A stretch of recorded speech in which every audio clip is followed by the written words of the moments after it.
Well, welcome to Football Uncensored Podcast, brought to you by Wave, the new taxi concept for London cab drivers to top up earnings during COVID-19 and beyond. I'm Don Shanks. Today I'm joined by Hudson and John Sitton. Good afternoon, nice gentlemen. Nice Everybody okay? Nice to meet you. Well, we're talking football. We've got lots to talk about. We've had a couple of Premier League games on Monday evening. We had the Villa beat Sheffield United, Alan, 1-0. Your man, Grealish, looked good. It was a difference, yeah. I feel sorry for the manager of Sheffield United. He's had a few nightmares at Villa Park. He just can't get a win there. Things keep going wrong. They had the goal last year, disallowed goal. This year they missed a penalty. And if they got a penalty, I don't think Villa would have won. But I'm glad they did because I backed them. And Jack kept that one quiet. Yeah. Well, we're in the casino, aren't we? We do like a bet. Jack Grealish was the difference between the two teams, in all fairness, and he's my man. I thought John McGinn looked quite well. He's in the thick of the things. Do you like him? Yeah, he's fit now. He looks as though he's getting right back into playing his top games. Well, John, we had Wolves as well. Wolves played Man City. Man City ended up winning 3-1. They got a late goal. Yeah. They're favourites to win the league in front of Liverpool. You know, not a lot in it, but do you think Man City could pull it off again this year or win it this year? They could do. I mean, I think the problem's going to be similar to how it was last year. If they've got a weakness, possibly, it's going to be at the back. Right. You know what I mean? So they have been trying to buy a player here or there, but they've not actually got him yet, I don't think. Yeah, but, I mean, this is eerie, all this, because someone put me onto the thing last night about just going off at a tangent slightly, Netflix, about the rules for life, coaching rules for life. And then what I deduced from watching the first couple of episodes, I'm on the tennis coach now at the minute, but the geezer, they had Jose on first, which I'm sure you're going to come to. And it's almost as if they want these type of people, dare I say it, they want the finished article. There's not a lot going on there with regards to the drilling them and you know, I think it's probably the category he falls into, stones. You know what I mean? Where he's come a tumble because clubs like City, they want the finished article. I mean, obviously at the back there is a little bit of a problem. They are conceding goals. Do you think you can get yourself back in shape and make a comeback? Yeah, well, I'm only 4 stone. I'm only 4 stone over me playing weight. It's all the stress on the road, Don. You know, as soon as I get stressed, I reach down for like a bag of crisps. I mean, Cabby's Derby now. I've got. Yeah, I mean, they're looking pretty good. City. I mean, De Bruyne, obviously, Phil Foden's sort of coming back after his little trip to Iceland. And can I just endorse what Alan said there about Grealish? Yeah. Because I've been screaming on social media. I've been screaming on the rooftops about Grealish. And it was even touch and go. I messaged a pal of mine on TalkSport, Adrian Durham, and I said he should start getting game time for England now. And I said, but I bet you he only gets on as sub, and it became like a self-fulfilling prophecy. But I think that the fact that he's homegrown talent, he's a Villa supporter. I think Villa are very lucky to have him. Because if you know, and I think Spurs could have had him a little while ago for something like 20, 25 mil. But one of the big hitters, I'm a little bit biased. At this moment in time well, they come into the category of big hitters, don't they? Right, you know what I mean? Yeah, like Chelsea. I think I'd love to have seen him at Man United. Well, he would have been a perfect one for Man U. We've spoke about him many times. I love him. I mean, this game right now, they know every stat that everybody does and how fast you run and what you're good at, what you're bad at. And the only thing they don't know is how to stop the player who can open the door. And Grealish can do that. But he's a throwback. Yeah. He's a throwback. Well, he's a little bit like Huddy, wasn't he? Huddy used to get it, do that stuff. Good. Was good. No, of course not. But no, he's Jack Grealish is a throwback. What we lack in this country, we lack. I mean, Alan was a tremendous midfield player. He had everything. Energy, up and down. Yeah, but you used to go around the goalkeeper and knock it back for Ozzy to score. Yeah. You know, you like him getting the stats. So his attributes, Grealish, the strong points. Well, you've only got to see Jack Grealish walk onto the football field as captain of Aston Villa. His socks rolled down. People think he's arrogant. He's not. He's confident. He's got that wonderful ability to put the other team under pressure. I really thought that Frank Lampard was going to buy him. I really thought he'd be top of his list. And Chelsea could do with him. Chelsea could do. But as John says, he's got to go to a big club. Surely Villa are going to be fighting for relegation again this year. You'd have thought. But it's great to see loyalty in the game. Well, it is. I agree. You know? But I'm sure for him to play in England's team, to be in a top team, he's going in for sure. To be in Villa, they've sort of little reservations. Well, you shouldn't have to play for a top team if you're the best player to get into. No, we all agree, but obviously he's got what we ain't got. He's got what we ain't got. I think at England level, what I'm saying, he's got so much invention. He's got so much invention. He doesn't. The England managers have never wanted invention. No. England managers want robots. Yeah. And we've been so robotic for so long. Yeah. And this England manager now has told him he only got picked the other day because someone dropped out. Yeah. So he's made it quite clear he don't want him. Yeah. And he's 25, the lad. He ain't 18, 19. Yeah. Well, I mean, Harry gave him a big blast, Redknapp, in that couple of days after you said something. And everybody in football, other than maybe Southgate, thinks he's the best midfield player we got in the country. Well, if you can't, you don't really have to know too much about football to see that the kid's special. That's true. Right. You know, I've gone on like social media. I'm always chatting on social media about different things, but I've said for a long time now, him and might have gone off the boil slightly, and the lights was on him, then it come off him with the boy Maddison. He's had a bad injury, John. Yeah. But you are right. He's second in line for Jack. Yeah. But he was busy the other day. He played well the other day, Maddison. He did. Well, he came in. He was in good. I think we're quite strong, England-wide. Young guys coming through midfield. You know, I've heard this song somewhere before. Yeah. I mean, it's been 1966. It's 56, 54 years or something since we've been in a final of any tournament, and we're going for it all again. It's rolling back the years. That's key. What he said, Alan. That's key. He's 25, and I'm a believer in. It sounds a little bit crazy. What you're going to think? Well, what's he on about? I've delved into other for a long time since the mid '80s. Nick stuff from other sports, nick stuff from other philosophies, etc., etc. I'm a great believer in. It's like the Far Eastern thing with regards to 7-year cycles. Yeah. And that 7-year cycle. So he's coming up to his 4th cycle now, from 21 to 28, which is when you're at your absolute peak as an athlete. And I'm sure you're going to come to Bale because later on, we was talking earlier, and I said that could be like a little bit PR. What I'll tell you, what I'll say is from a physiology and anatomy point of view, and we can probably fully concur with it. When you hit like 30, you start to go downhill in terms of like you start picking up little niggly injuries, etc., etc. So just quickly, Don, I think it's very important what Alan said. Yeah, at 25 now, he's got to say, right, sink or swim, let's throw him in. Yeah, like we should have done years ago with him, we should have done years ago with Oddle, etc. Yeah. You know, stop building something around him. That creativity. So he's the fulcrum of the side. Now you've actually mentioned about Bale, we've got to talk about Tottenham. First game of the season, Everton have come down there, beaten quite comfortably, 1-0. Yeah. All the Tottenham fans are sitting there thinking, oh, what a long season this is going to be. Arsenal have just won a couple of things, so they're pig sick there. All of a sudden, they mentioned the Bale thing. They look like getting him. They get the guy, the left back from Real Madrid, who was out on loan at Sevilla, was voted the best left back in the Liga last year. They've got him. Now they're looking to buy another player, and all of a sudden they go and score 5 goals at Southampton. Yeah. Just give them a kick up the arse, basically, all the other players. Now they're saying, right, they're fighting for places. Yeah. And like after day one, I think the newspapers picked up Jose is the favourite to be the first manager sacked. Now he looks like a manager who's probably going to win something. We'll see what Bale's got to offer. I mean, he's only come back to Spurs because he's been kicked out of Real Madrid. Let's get that straight. But we've all had fallouts with managers, haven't we? So if they don't fancy managers, I've never fell out with Rebbe or Ramsey. All right, falling out with a girlfriend. We've all had a fallout with some wives. We won't go on to that. But no, he's unwanted. He's been kicked out of Spain, and now he's got to come back, and now he's got to prove himself again. Yeah. He's in a position now where he's coming into a Spurs team, which ain't that great. They've sold their best player, Eriksen. He was, again. They've done it, and Jose's still, the jury's still out about Jose. Yeah. I know he loves himself, but that's no good. He's got a lot to prove. But I'll be honest, me and you, we do like a little bet, a little flutter, whether it's on the horses or the football. I've got to think Spurs are going to get something somewhere.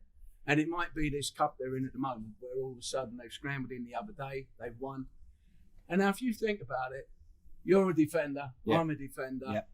Can you imagine playing against like Harry Kane, Bale and Son? Yeah. He's got 5 goals in 2 games, Son. Yeah.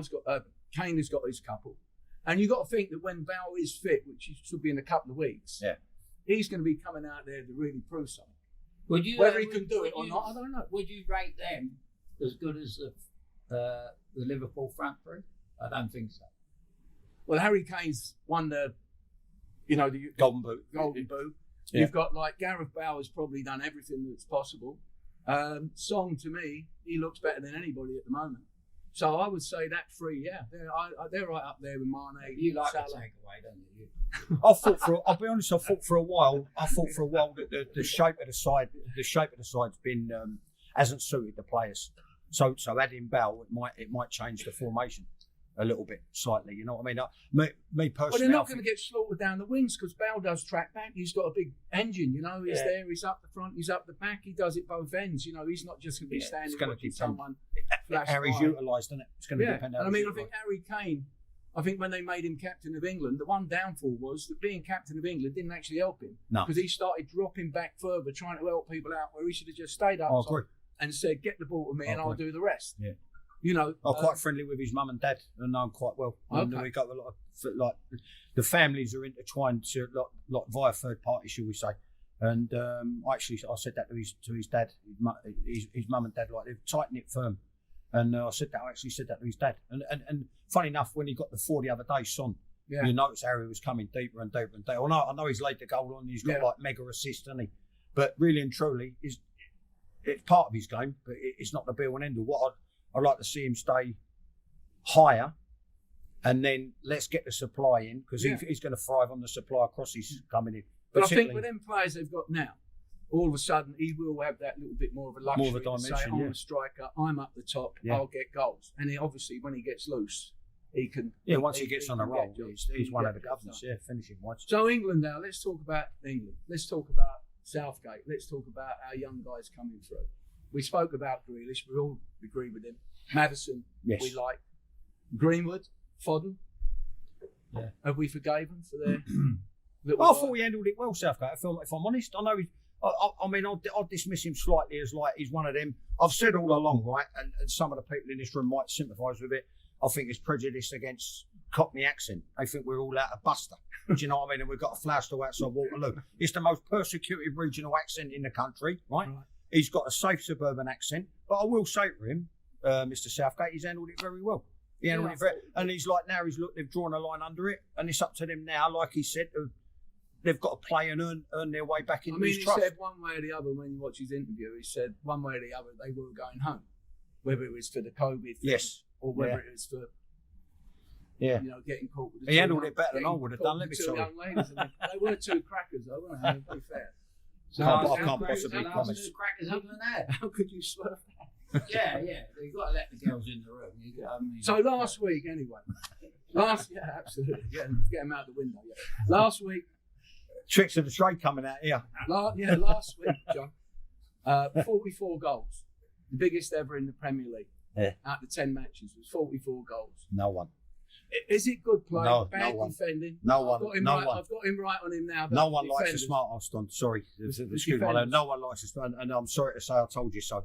It's another one I've been screaming from the rooftops about the decline in the quality of defending now for 6, 7, 8 months. I mean, if we look at the big money centre half, we've got Harry Maguire. He's playing now. He's just scored an own goal. Only kidding. Anyway, how do you rate him? Every centre half now has somehow got to bring the ball out the back, do 2, 3 passes, link up here, and they just don't seem to be able to do the job that you was asked to do in your day. It strikes me as someone who could get done too easy down the sort of ball he would have looked for.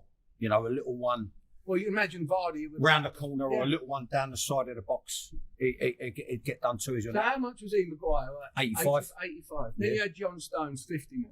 He couldn't even get in the 10. No. Now he's playing a little bit better now. They all want to sort of be like ball players now. In my day, it was Frank McClintock, Davy Webb.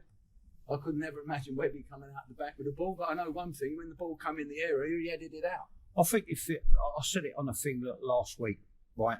And I don't know if how this is going to come across, because I'm talking from a coaching point of view, from a management point of view, but also someone I've had a severe lesson in humility, and the hard way, and I earned me living in the lower divisions predominantly, right? But I've always said that the more, and I don't know if this makes sense, the more complete the coach, the more complete the footballer. What I kind of thinking now, too many of them now, they're playing the musical chairs game with the management, but they just like they want the finished article. And I'm looking at stuff that people like John Sitton, he's crying out for help. He has been for a while now. Yeah, you know what I mean. And someone delving deep into his game, and you could do the bit with a flick well, chart. I don't know whether they're doing the coaching like the one-on-one things. Like, we all speak about goalkeepers, like they have their own little group. They're out there, 3 or 4 of them. They got their own trainer.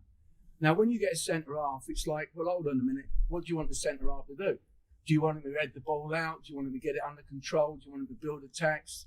A lot of it's one-on-one if they play 3 at the back. Don, if you're asking me now in terms of like specifics, like being an ex-centre-back, I've got to say to you, me personally, yeah, they keep talking about balance and the balance of the squad and surely like your first priority should be balancing the side. And if you're asking me, I would want a defender to be able to defend first. Yeah, no, definitely. Does that? I don't know if that, you know what I mean. But now what they want them coming out with a ball before they're worrying about doing what they call the nitty gritty. Well, what comes natural to us? Yeah. What we've been learning. I think also is, the big point is what you must ask. In layman's terms, if you're paying 85 million for a centre half, yeah, are you telling me that he needs coaching? Well, he needs something. Well, he should. At that stage, Van Dijk don't need coaching. He needs a Dutchman. He don't need coaching. The boy knows what to do. That's the thing that intrigued me last night. You know? Yeah. When he said Mourinho, he said, "I don't coach players. I coach teams." Well, yeah. So it ties in what you're saying. Well, yeah. It's it's this coaching that our football, English football's in a mess because of coaches, basically. Yeah, I couldn't agree It more. hasn't, it's. I couldn't agree more. I said earlier over there, John. Yeah. When I come back from Seattle in the early 80s, and Charles Hughes had taken over the FA, took over the FA. The long ball game, Route 1 football come in, and we've never recovered. And that is why we're in trouble. Young footballers haven't come through. Young, real good footballers, we haven't had it. The last one we probably had before Grealish was Gascoigne. Yeah. That was it. Yeah. No, we have no Gascoigne. With that invention. We got people like David Silva in this country, outstanding. Before him, Modric. We don't want these players in the English team. No. We don't, because all our players have been coached. In an ideal world, you'd have a nice mix of the two. Absolutely. Yeah. Like we used to play at school. Go out and play. Yeah. Right. Getting on to you guys both played for Chelsea. Yeah. Well, one did. I tried. He stopped the other team. Listen, I go on record. I just like we're playing spot the odd one out here. You know what I mean? Football demigod and under plenty with Miss Will. We all 3 of us were. Yeah, we all done it. But I'm saying, we're talking about defenders, and the Chelsea really, the other day, when you see Liverpool pressing them as quick as they did, putting them under intense pressure, and they kept doing it, you knew a mistake was going to happen. Unfortunately, it was a goalkeeper that did make the mistake. Well, I tell you, sorry. We sat and watched the Champions League final together. Yeah. What was that like? Oh, it was intense, yeah. From the kick-off. Yeah. It's the first time in my life I've ever seen the game start. When we all played, you had the centre forward up there, you knocked it back, and then they half sort of token gesture went there. Well, the first kick of the game, PSG, Bayern, whatever, they took it, and the Bayern players sprinted up, like as fast as you could to the person. He followed up. And that set the tempo of the whole game. And that's exactly what Man done against Chelsea. Yeah, I'm not being funny. Listen, I'm not being funny. I was doing that 25 years ago. Pressing from the front. And not that. No, I'm talking about coaching now. Like pressing from the front. And I'll tell you who we took the lead from. Was a team actually came up against was Liverpool. Right. Well, we nicked a 0-0 at the Bridge. But under Rush and people like Grealish and Johnson, who I played against, they would like swarm at you from the front and press from the front. Well, so it's not. What I'm saying is, it's not a new phenomenon. No, Ian Rush was the first man to defend from the front. He was the greatest centre forward to defend. He used to walk away and make out weren't into it. And then bump, lock on. But you see, Set a trap, Yeah, but why? That's only happening. That happened then, fair enough. But now they're just giving you the office to do it with this lovely little new rule that when you take the goal kick, the full-backs can come into the box and they're standing 4 yards to the left and 4 yards to the right, the goalie, and the goalie passes it to them. Now all of a sudden, okay, right. Now the Rottweilers have got to come in, all together, and you snap and you get it. Yeah. And it's just a mistake every week waiting to happen. I think I must have seen it happen 50 times where there might be 8 goals come from it against. I think it's happened once where they've gone down the other end and scored. Why are we doing it? So it's 1 in 6. Why aren't we doing it? 1 in 6. They're trying to say apparently that like what we'll do is we'll pass it to you. He'll come in. I'll pass it back to you. You put it, and they'll come in, and then they bring 4 players out of the game. You then bomb it behind, and now we've got a good attacking team. We're confident in the ball that we can keep it and get it there, and now we're getting you in a spot. Well, I don't know. That might be all right for Manchester. I'll tell you the one the other day was the Pickford one. Oh yeah. When you get it right, let's have it right. When you get it right, it looks good. But when you get it wrong, well, they shouldn't go. When you get it wrong, goalkeepers are like American footballers. They're good with their hands. They're not good with their feet. We don't want. Over the years, in the history of football, Gordon Banks was the greatest goalkeeper in the world because he used to use his hands all the time. He never used to kick the ball. He never used to get the ball, pass it to the right back and get the ball back. Goalkeepers today are getting involved in the play, and that is why it allows forwards to close them down because you've got a chance here. Absolutely, yeah.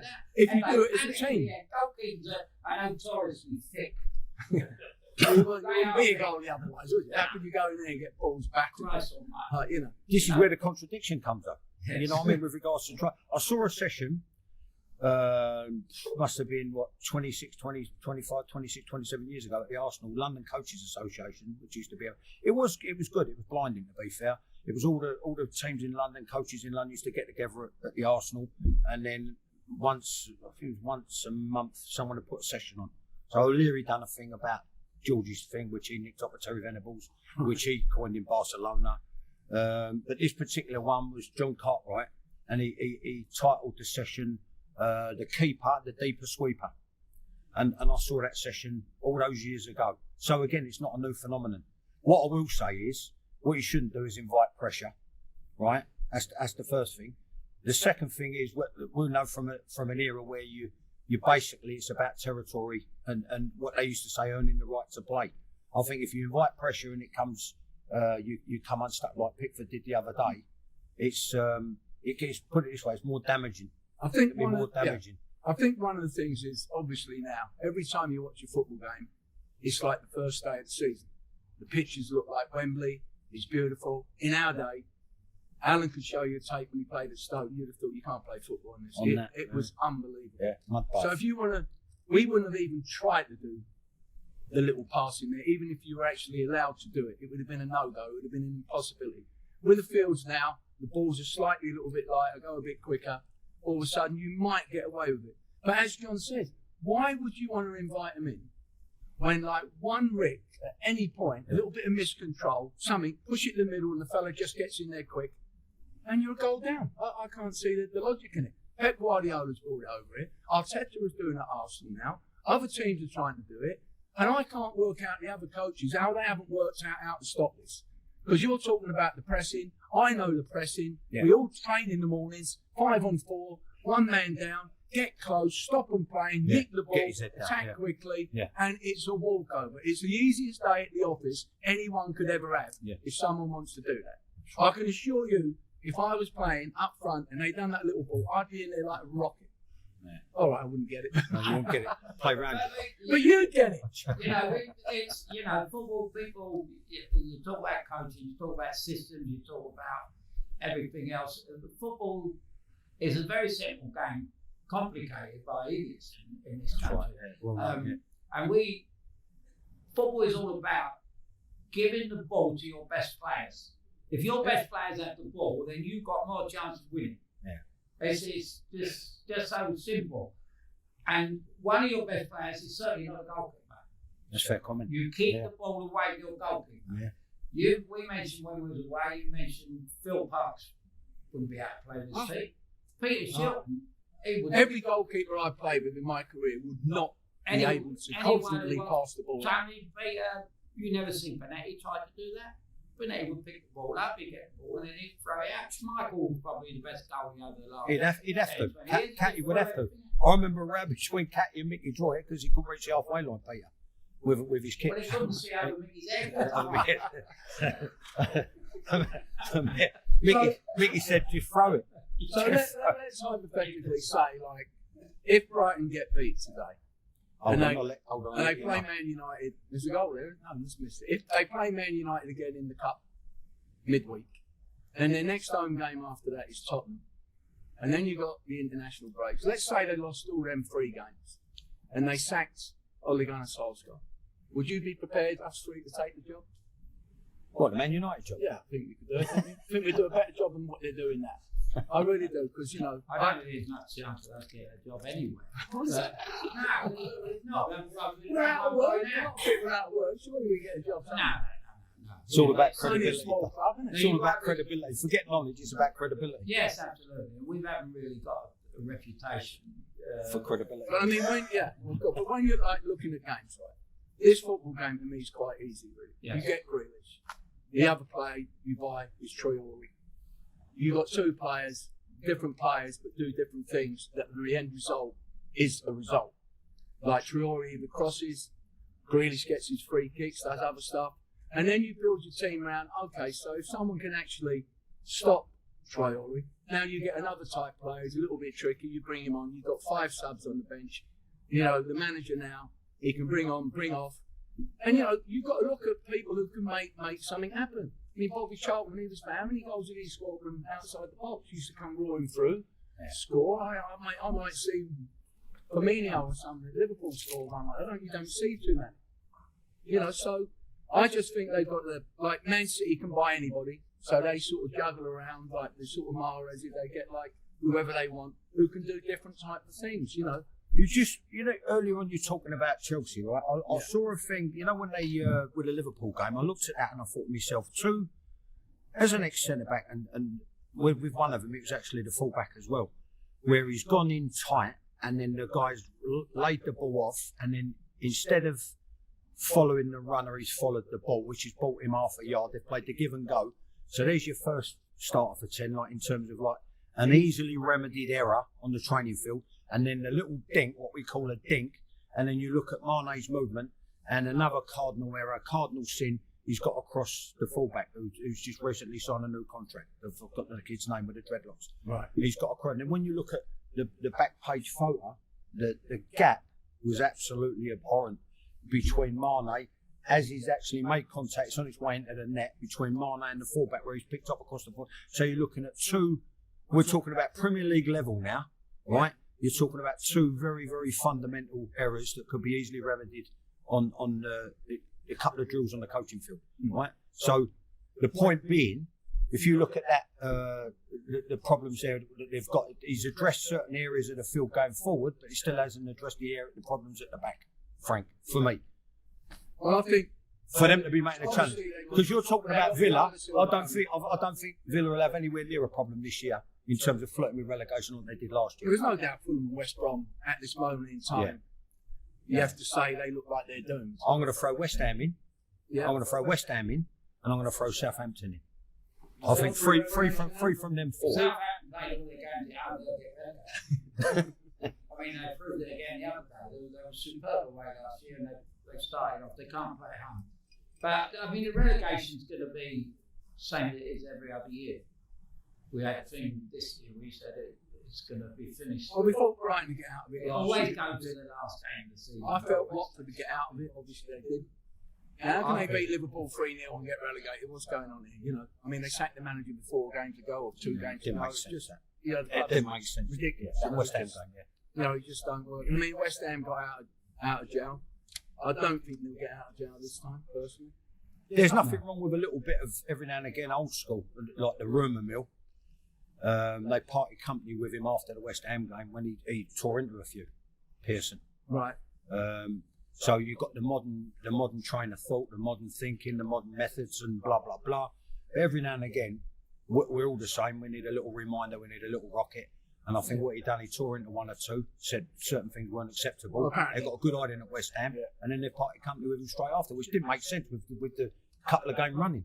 When you look at you're clinging on by your fingernails and looking to grind out a couple of results, I think they'd have been better off leaving him be until the end of the season. So relegation now, Fulham, West Brom. You taking them two for sure, or? I know you're a Fulham man, Fulham fan. I really don't care who gets relegated, to tell you the truth. It doesn't really matter, does it? Those who get relegated deserve to get relegated. It's simple as that. We have, they've been saying for a long time that it's like the Premier League is 3 divisions in one. You've got the top 6, even that's up for grabs now. Yeah. Arsenal and Tottenham are no longer 3 leagues within a league, Everton have crept in there. Spent well. Wolves play. So it's got a different dimension to it now. But the teams down the bottom are always going to be down the bottom. Because you've got the likes of Steve Bruce, who's had about 10 jobs, and he'd always have a job where his team is always going to be in relegation trouble. Because he never gets a job with the top team. No. There's certain people. One of the things is it him or is it a culture, lover? Well, it's the way it is.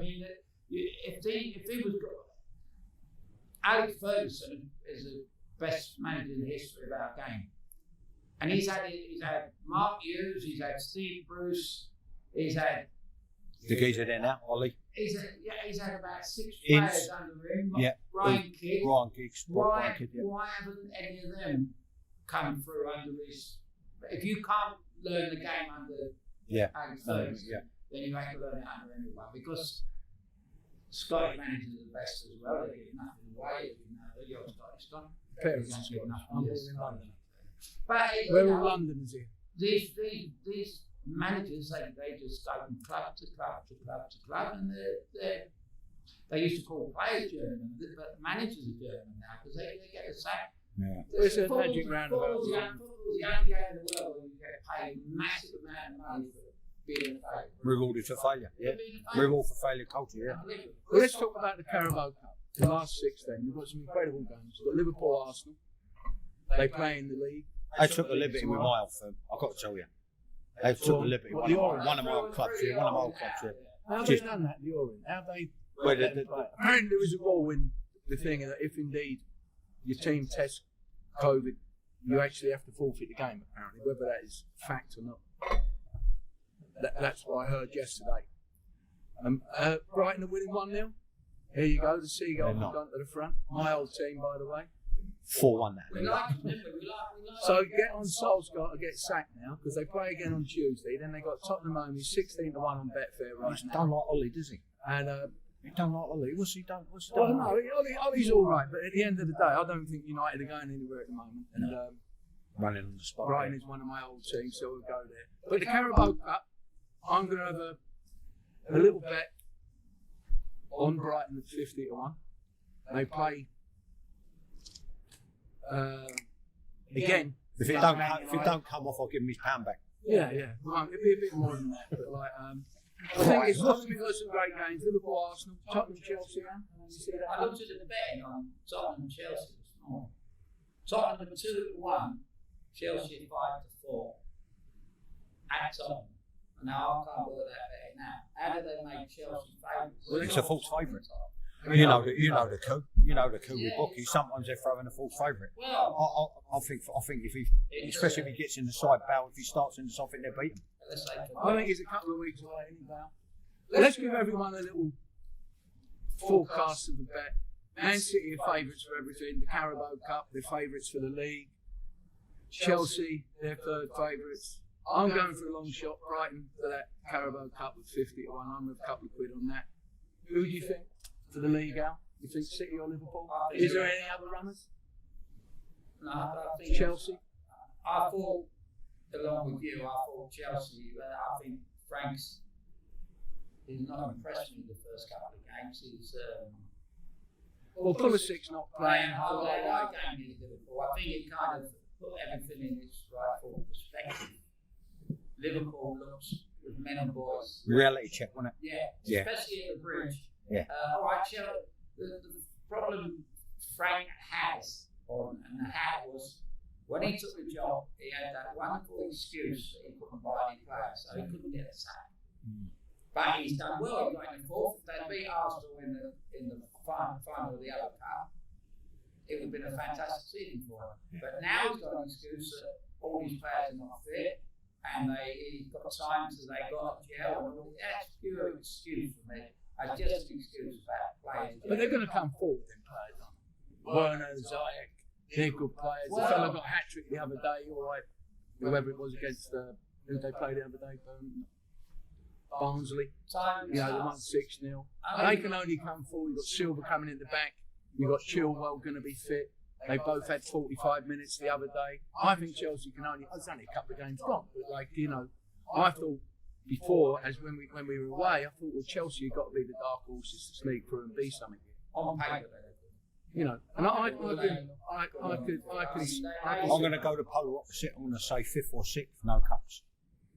Chelsea. I'll stick my neck out, Chelsea, and that's was it. I was there for 6 years, so I love to see him do well. Always love to see him do well. You know that. But I would stick my neck out and say 5th or 6th, no cups, because I think Everton are going to become Everton, be in the picture. City, Liverpool, Spurs. I think Spurs. Everton will have a big season for sure. You're going about the Carabao. I fancy Spurs for it now. Now they've pulled in a defender, pulled in Bale, another one. Like I said, no one likes a smart ass. I've been saying 3-4 years. No, the centre backs. I've been saying the centre back. So when you do something on social media, they go, oh, and all you're trying to do is help or give you observations. You know what I mean? Impart a bit of what I call informed opinion, as opposed to pundits on the radio who've never kicked a ball in anger. You understand what I mean? Yeah. So they're going, oh, like I said a thing about Dele Alli. He's got being one of my favourite players to like swanning around in a roller with a flat screen TV in the back. You know, what's he thinking, the kid? You know, and he needs help. A great player if he gets the help, right? But I've been saying for ages they need to address the centre back situation, because for me there was too often where they were off the pace and they were getting exposed, especially with the formation they were playing. Tell me one thing before we close up for the day. Who do we feel will be the first manager to get the tin tack? I'm going with. You're going with Ollie. You're going with Ollie, aren't you? I've been informed it's 1-1 now. The good news about that, I've got both teams to score in a bet, so I'm quite happy. Thank you, guys. Man United will win that 3-4-1 now. Oh, they're going to roll. I don't know. I think Ollie's. Everyone's thinking of David Moyes. Everyone's sort of looked at Jose. Jose's out the picture now because he's got the two guys coming in. They're going to start winning games. They can't say. I'll tell you what they ain't got now with regards to recruitment. Now, once you've got recruitment and you can have a dabble in the thing, you've got no excuses anymore. No. And if you are who you say you are and who you think you are, right, you should say, right, you know what I mean? I've got the cojones now.